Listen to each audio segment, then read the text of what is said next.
Hey small groups, welcome to week 2 of our focus season Thrive. As we said before, let this message recap be a refresher, but not a replacement for the message from Sunday. If you haven't had a chance to listen to it yet, I definitely encourage you to go back and do that.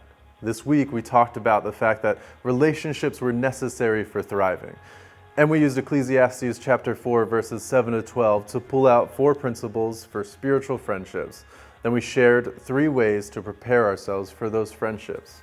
Now, do you remember how we defined a spiritual friend? We used Paul and Jesus' imagery of a yoke.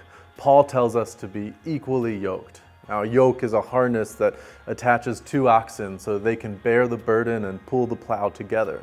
And so we said that's what a spiritual friend is. It's someone that we're attached to, that's headed towards God with us, that helps us to bear the burden and pull the plow.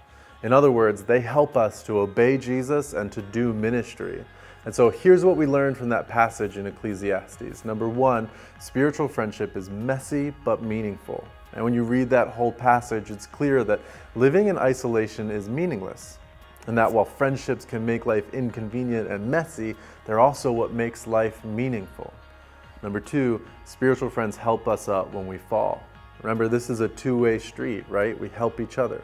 3, spiritual friends help us in hard times. We don't just help each other when we fall, we actually prevent falling. 4, spiritual friends defend us and fight for us, and they risk for us. We watch each other's blind spots, and we're willing to sacrifice ourselves for one another. Now, these friendships are rare.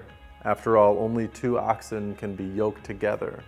And yet, being this type of friend to just 1 or 2 people has an enormous impact on all of our other relationships. So the question is, how do I prepare myself for this? Well, we gave 3 ideas on Sunday. Number 1, be ready to help. When a friend falls down, we need 2 things to help them up. You need time and position. We need to be accessible, and we also need to be standing. You can't give what you don't have. And so will you pursue righteousness and wisdom so that when your friend falls, you can pick them up? Number 2, be ready to encourage. When our friend is spiritually lukewarm or cold or they're going through a hard time, can we encourage them through vulnerability and intimacy and the willingness to share our zeal with them? Number 3, lastly, be ready to fight. If I'm willing to fight for a friend, that means a willingness to have hard conversations, to tell you things that you might not want to hear, to give you access and permission to my own life, to always have your best interests in mind, to care more about you than I do about myself. Thanks for making time for your small group. I hope this recap was helpful and that you have a great time exploring and fleshing out how it is that God wants you to respond to this week's idea. Have a great small group meeting.